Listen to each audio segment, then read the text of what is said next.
You probably know already, I've been asked to give a quick overview in about 20 minutes or so of really, I suppose, where we are at the moment with the African peace and security architecture, and particularly some of its more important moving parts related to the African Standby Force and peace operations on the continent. So that's what I'm going to try and give a quick overview of. And my take, I presume, at the beginning really to say is realistically negative, let's put it that way. But I think we've been trying to basically build a thing called the African Peace and Security Architecture to try and actually develop something like a collective approach to African security issues for the best part of 20 years on and off, and really seriously for the last 12 years. We're not there yet. It's very much a work in progress, but because a lot of what I'm going to say is probably going to be quite depressing on many levels, I should start off by saying I do think it's a project we need to complete. It's a project that we need to put more effort and resources into. But crucially, as hopefully I'll flag up, the key issue to my mind is to incentivize and to get African states themselves to put more resources into these institutions, because that's been really the missing link so far. So that's the overall plan. What I want to start with, though, is a bit of context as to where we are now and how we got here. As I said, first of all, we've been trying to build this collective approach to security through this set of institutions collectively known as the African Peace and Security Architecture. We've started seriously in 2002, and bits of it are relatively well complete now, and bits of it are still shambolic on many levels. And so the APSA itself is very much still a work in progress. It's come at a time as well, second point, that the African continent has pretty much been lurching from crisis to crisis to crisis to crisis. And so there's been no sort of calm period of reflection available to these institutions, but instead they've have to sort of regularly try and put out fires across different parts of the continent when they've only really got very embryonic institutions and actors that are still very much being developed. Even so, we're still now at a time where we've got basically rising and record numbers of peace operations and peacekeepers deployed on the continent. Depending how you count them, if you just think of sort of UN Blue Helmets plus African-led peace operations, you're getting to around the 120,000 mark now in terms of uniformed personnel. And that's the highest number of peacekeepers we've ever had deployed in the continent.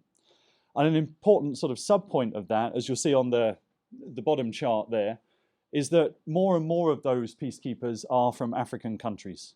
And there's really been a huge increase, as you see there, from 2003, where we're deploying less than 20,000 African troops as peacekeepers, now to 2014, where we're deploying over 60,000 African soldiers and police in these peace operations. That would just not have been possible without the development of these peace and security institutions that I'm talking about. And also if you're familiar with GPOI and ACOTA, I don't know which acronyms will make sense and which not, but the Global Peace Operations Initiative and then the African version of that in terms of the train and equip programs, we wouldn't have been able to deploy 60,000 African peacekeepers without those types of support packages. And then the fourth point of context is that despite the fact that the UN is clearly the dominant actor when it comes to peace operations in Africa, it's partly dominant because of the size and number of missions, but also because it's the only organization around that can really sustain its missions financially. It has a financial system that works with a few issues here and there, but basically it can sustain large and long duration operations, which really none of the other organizations working in Africa can and have done. But it's not able to deal with all of the continent's issues on its own, and nor should it, as the African Union has been taking, I would say, a much larger, a more vocal role in terms of how to deal with crises on the continent. What I call partnership peacekeeping is really the sort of only game in town at the moment, and that involves collaboration between at least two institutions and different types of actors. And as I'll talk about, the key sort of nexus, if you like, of partnerships revolve around three big multilateral organizations. That's the UN, the African Union, and the European Union. And then two important bilateral players, particularly the United States and France. As you can tell by my accent, I spent a little bit of time on the other side of the Atlantic, and it pains me to say that Britain is not actually an important part of these things, but it's not at the moment. The action is really with US, France, and then the UN, AU, and EU. So it's that complicated mix of relationships which really, I think, has the biggest impact on how effective peace operations have been. Fifth point of context, though, is that things have been getting worse on the African continent. I know some of you are relative newcomers and some of you are old hands here, but if If you were just to look at what's been happening in terms of conflict in Africa since about 2010, 2011, all the lines are going up. And that's after a period of about 15, 18 years where actually for a long time, all the lines have been going down. It's partly due to the upsurge of violence in a few key theaters: Mali, South Sudan, Central African Republic, Nigeria in the northeast, and Libya. Somalia fluctuates on and off, but it's really been getting a lot worse in the last few years. It's been getting particularly worse when it comes to deliberate targeting of civilians in violence. And it's been getting much, much worse when it comes to things like remote violence, particularly IED related attacks. So that's the context in which we've tried to build these set of institutions. And the final point to say as a starting point is the AU itself, the African Union's member states, are really divided on this amongst themselves. You'll hear phrases like African solutions to African problems on a regular basis, and that would be fine if all Africans agreed with what the problems were and what the solutions were supposed to be. But of course they don't, they never have, and they're never going to. So the context at the moment is very much, I would encourage you to think of it as a battle of ideas going on within the African Union itself at the moment. And so external actors like the US and others are really trying to find who in the African Union most sort of latches on to our principles, our policies, our perspectives, and how can we sort of enhance their position. But it's very much, I would say, a sort of turbulent normative context at the moment within the AU about how we deal with these things and how we devise responses. And I would say the key fault line really is that on one side of this debate is a group of African countries who basically believe that peace and stability is directly connected to good internal governance, and crucially that that's connected to democracy in one way, shape or form. And a lot of the AU's conventions, protocols and instruments are based around that idea that it's good governance domestically that ultimately is going to fix a lot of these conflicts. On the other side of the argument, you've got a lot of, let's say, less well-governed presidents, regimes and others who are adamantly opposed to that type of position. And this is the type of fight that plays out on a regular basis. So, as I said, some of what I'm going to say is depressing, but before I get to the more depressing bits, I do want to acknowledge there's been a sea change in the tempo of peace operations deployments on the African continent by African institutions themselves over the last decade or so. And if we put up in this chart, these are the missions that the African Union has either authorized or led in the field itself. And you can see now we're over 64,000 authorized peacekeepers. This would have been inconceivable just 15 years ago. So it's important to bear in mind that this has been, in terms of the tempo and the sort of scope of ambition, African institutions have taken on the conflict management challenge in a way that they really hadn't done, I would say, well, really for the last 15 years or so. Now, I know some of you are going to be very familiar with this already, but some of you not. So just a quick recap. When we talk about this thing called the APSA, which, as I said, is meant, aspirationally, is meant to be the sort of collective approach to conflict management on the continent. The way I think of it and the way most people define it is this collective sort of basket of institutions that you see up here. Again, another bunch of acronyms that you may or may not be familiar with. But at the very center of the peace and security architecture is the PSC, the Peace and Security Council of the African Union. And this is really the political cockpit or driving seat of the APSA. It's made up of 15 African states, and that in itself, the fact that the 54 members of the African Union are happy to delegate the key decisions on peace and security to just 15 of their member states, again, is a sea change in terms of how they would do business from the old days in the OAU. So that's at the middle, if you like. Then you've got a series of institutions around the Peace and Security Council that are meant to provide Africa with a comprehensive approach to dealing with conflict management. And what I mean by a comprehensive approach here is that it's meant to take everything from sort of prevention and early warning through the middle period of sort of mediation and preventative crisis diplomacy, peacekeeping, monitoring type activities within war, and even post-war reconstruction and some elements of transitional justice as well. So the APSA institutions are designed, again, say largely aspirationally, to deal with that entire basket of conflict management issues. Some of them, as I said earlier, are basically still works in progress and don't really do much in a practical sense. Others do. So I'm just going to give a quick run through and then focus on the ones that are more important for our purposes with peace operations. at the top, the orange, the CADSP, the Common African Defence and Security Policy, this is still the key document that sets out the theory of how, why, and in what areas should African states cooperate in the security and defence realm. But it's just a document, basically. To the right of it, the MSC, the Military Staff Committee, a bit like the UN, this is meant to be where the senior military officers come and feed military advice into the political decision-making process of the African Union. The MSC, however, relies on the representatives and delegations from the different countries at the Peace and Security Council to actually supply military advisors and military officers, and they haven't done this on a regular and systematic basis. So the MSC has been an intermittent actor at best, let's say. The African Standby Force, I am going to talk about a bit more. There actually has been a lot of developments there that I'll talk about. The CEWS, the Continental Early Warning System, or CEWS. This is up and running, but it's meant to provide the African Union with an early warning mechanism. The problem here, of course, is, and I won't dwell on this because it's not done a great deal in my opinion, the African Union is not like a government that has embassies scattered across the continent. The AU doesn't have a whole lot of sources of information under its own control. So its early warning system basically is a collection of journalistic reportage, open sources, and then sort of interspersed with a few bits of diplomatic and intelligence-related material here and there. But it's really not much beyond that, I would say. And the second problem it's suffered from is that even when it's collected warnings about impending developments, it's had real political problems in trying to feed them into the decision-making process. And to be blunt, several African states, when the focus has fallen on them, have just tried to turn the system off. Kenya was one example back in the elections, 2007-8. Tunisia was another example, early 2011, with the Arab uprising stuff.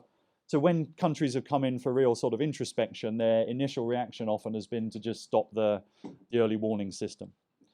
The panel of the wise, you don't want to have a panel of the idiots sort of thing, but let's just say they're not idiots who sat on the panel of the wise, but it took us about 6 years to even establish the 5 members of the panel, first of all. And when we did, let's say geriatric is probably the common theme that united them, in that the average age was about mid-70s to early 90s, and these people were supposed to jet around the continent doing the blue skies, thinking about what was going to be the major threats coming on the horizon. Didn't quite work out like that. They haven't done much. Where I would say it's worth pointing out something, they've focused on basically election-related violence as one of the key issues that they think Africa is going to have to deal with. That's not rocket science, or didn't take a genius to work out sort of thing, but that's really the issue that the panel of the wise has focused on, but I'm not going to dwell much more on that. The APF does get interesting, but gets technical very quickly. This is the Peace Fund. Obviously, in theory, we're supposed to have some money to fund all these institutions and instruments. In practice, however, that money has come almost entirely from foreigners. Almost entirely from foreigners. Depending how you add it up, and it does get technical in the adding up, it's roughly 90% of the Peace Fund, at least the bits that are supposed to go on peace operations and peacekeeping missions. About 90% on average has been funded by external donors. And so one of the big political and economic challenges facing a collective security approach in Africa is, where is the indigenous source of support and resources for these set of institutions? And is this just a case of sort of foreigners probably being, wanting to build these institutions really even more maybe than some of the internal actors themselves? So there's a big set of debates about money. So that's the APSA. But to understand how it works, you need to understand that although that's a complicated lot of institutions, it needs another set of institutions to actually be able to function in any practical sense. First of all, it needs a thing called the African Union Commission. And so what this is about is really like the equivalent of the UN bureaucracy or anybody's bureaucracy. These are the civil servants that are supposed to make the trains run on time and actually manage and plan for operations. There's about 700 or so in the African Union as a whole. There's less than 100 really that deal with peace and security issues. Well, I shouldn't need to say much more than that. 64,000 peacekeepers in the field on a regular basis. You've got basically a bureaucratic staff of about 100 people. Actually, it's less. It's about 60 people. That should tell you a lot of things about how the AU will struggle with planning, managing, and sustaining its missions. But it's more than that as well. For the APSA to work, you have to rely on these things, the RECs, the regional economic communities, and the regional mechanisms that were created to put up the standby force. Now we really are getting into the acronym soup, but there are basically a bunch of regional economic communities that are identified explicitly as being crucial building blocks for the African peace and security architecture. And then there is two things that are called regional mechanisms: the Eastern African Security Force and the North African version. These were mechanisms that were set up explicitly to make the African standby force work, because there wasn't a sort of appropriate regional arrangement already in place in the northern part and the eastern part of the continent. So you can imagine 8 different sets of regional institutions trying to merge and coordinate with a continental organization. It gets complicated. But it's even more complicated because it still relies on the member states themselves. It's still only the member states that have things like soldiers, police officers, civilian experts. None of these regional organizations own any of those things. So we have to get buy-in from the member states. And the story here is really one of huge inequality in terms of the burdens that are carried by a relatively small number of African states. And some other African states do almost nothing in terms of these peace operations and crisis management. But it's even more complicated than that, because to make these things work, you also need support from the United Nations and a whole series of UN agencies. The most important immediate one is the UN's office in the African Union, in Addis Ababa. This was set up in 2011. And it's become, if you sort of, the way I think of it is, if when you see an African-led mission, like African mission in Mali or in Central African Republic or whatever, if you sort of peel off the flesh, the top layer of flesh off that mission, underneath, the real muscle and the exoskeleton is really provided by the United Nations. Most of the planners and most of the managers are still largely UN staff that are based out of Addis Ababa in UN OAU. But it's more complicated than that, because we also need money. As I mentioned before, you can't do any of this stuff without paying for it. And the piggy bank for many of these operations has been the European Union. So when it comes to like the biggest mission of all, the African Union mission in Somalia since 2007, it's the European Union that's paid all the allowances to the 20,000 or so African peacekeepers there. And the EU has provided an awful lot of financial support through its Africa Peace Facility to a lot of different operations across the continent. It's more complicated than that, in that you've got a whole series of bilateral partners that are involved as well, like ourselves and the French, I would say in particular. Put all those cogs together, you'll see now that if a thing called the African Peace and Security Architecture actually does anything, it's quite amazing. Because to do anything in a practical sense, all of these cogs have got to come together in at least a sort of lowest common denominator fashion, to at least share some degree of a view of the priorities, some shared view of the problems that we're facing, and some shared view of the solutions that we need to implement. But with that many moving parts, that many different agendas, you can understand why there's a whole lot of problems every time the AU tries to deploy a mission anywhere. And the way it's trying to do that is through this thing called the African Standby Force. And again, I know some of you are more familiar than others. Basically, we started this thing in 2003, and we're now on roadmap version 3. And the African Standby Force is supposed to be 5 regional sets of forces here: north, western, central, east, and south. And each of these regional forces is meant to be roughly a brigade size. We're talking about 4,500 troops. We used to call them brigades when we first started off because they were purely military. About 2006-ish, we changed the notion of brigades to forces because they became multidimensional. They had policing and civilian components added in. And these 5 regional forces were meant to respond to the 6 different scenarios that I put down here at the bottom. These are sort of different crisis management scenarios, ranging from really small observation and monitoring missions through to more sort of traditional peacekeeping operations, and then more broad multidimensional peace support missions, and then finally scenario 6, basically an interventionary response to genocide and mass atrocities. So the ASF was originally conceived to respond to those 6 scenarios. It's still a work in progress, as I mentioned, and to understand why the ASF is a work in progress, you need to understand that it operates on these 3 different but interrelated levels. At the continental level, it's meant to be the African Union that deals with the major planning elements and sort of coordinates the decisions of how are we going to deploy and where are we going to deploy these instruments, these response forces. But the AU doesn't have its own army, doesn't own anything. You then need to drop down to the sub-regional level who have actually got the brigade level forces and the planning elements and the logistics depots and the supplies that are actually going to make this stuff work. But again, you have to drop down another level because the regional arrangements don't own these things either. It's the properties in the member states, and the member states, of course, never agree on how and when to deploy these things. So never in the history of, at least that I've studied, in the last 15 years in particular, never has a regional arrangement deployed a force whereby every member of that regional arrangement agreed to the operation and contributed towards it. You always get little coalitions of the willing, basically, forming within these regional frameworks, with some countries deciding to support it and others not so much. The deadline currently under Roadmap 3 is that we're going to finish building the standby force by the end of 2015.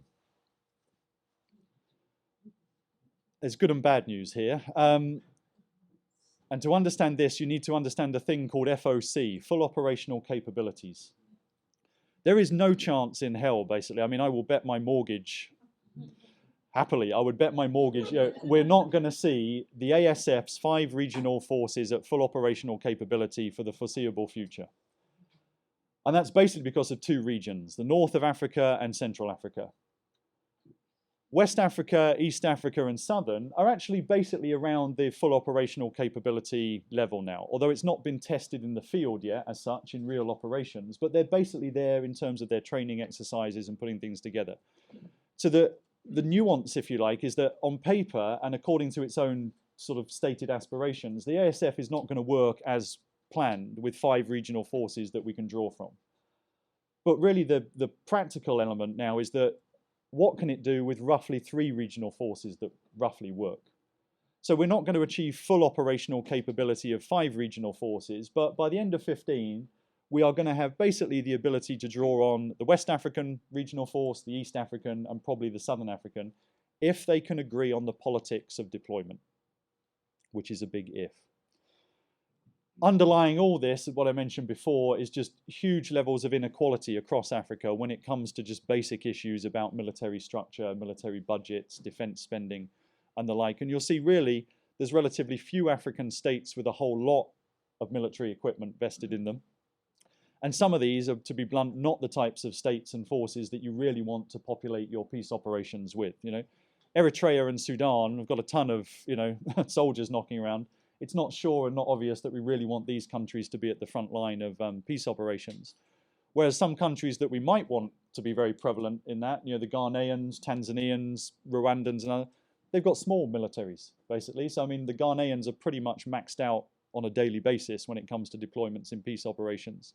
And as you'll see from the bottom charts, regionally as well, the 5 sub-regions of the continent have massively different levels of military spending and size of armed forces.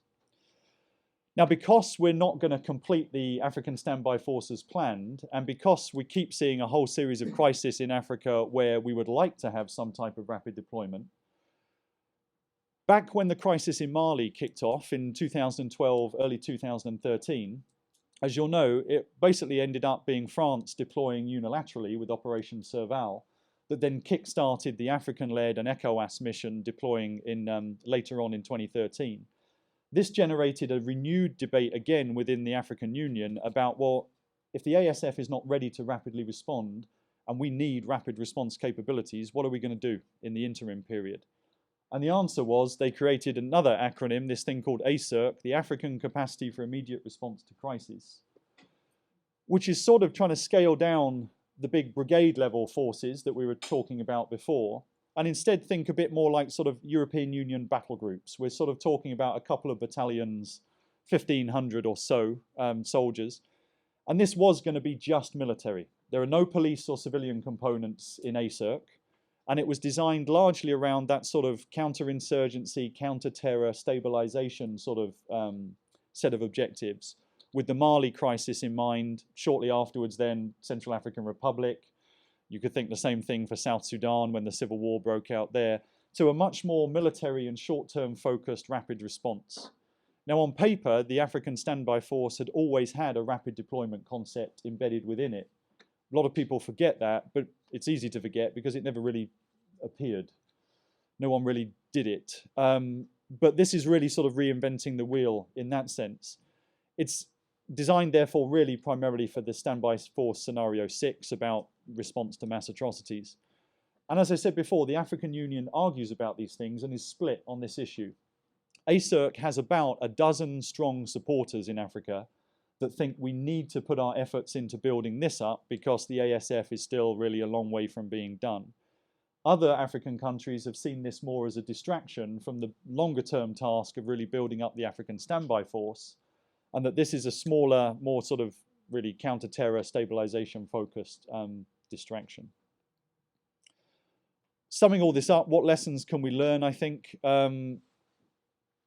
To my mind, last 12 years, the biggest question really is, we've been doing this for 12 years or so, and it's not at all clear to me that we've got any sustainable institutions developed yet. Certainly not the whole package. And that's largely because this has been based on a large amount of foreign funding and not so much on indigenous resources. So my definition of really, how do you judge whether a country is serious about investing in peace and security and conflict management? My definition of that would be how much of their own resources are they willing to invest in these things. And if they're not willing to invest much of their own resources, then I think it tells you something about how they see external efforts to fund these programs on the continent. Now, some of the less well-governed and authoritarian states in Africa have a long history of extracting external resources to keep their own domestic machineries running. Is the APSA just the latest version of that? I think that's an important first question.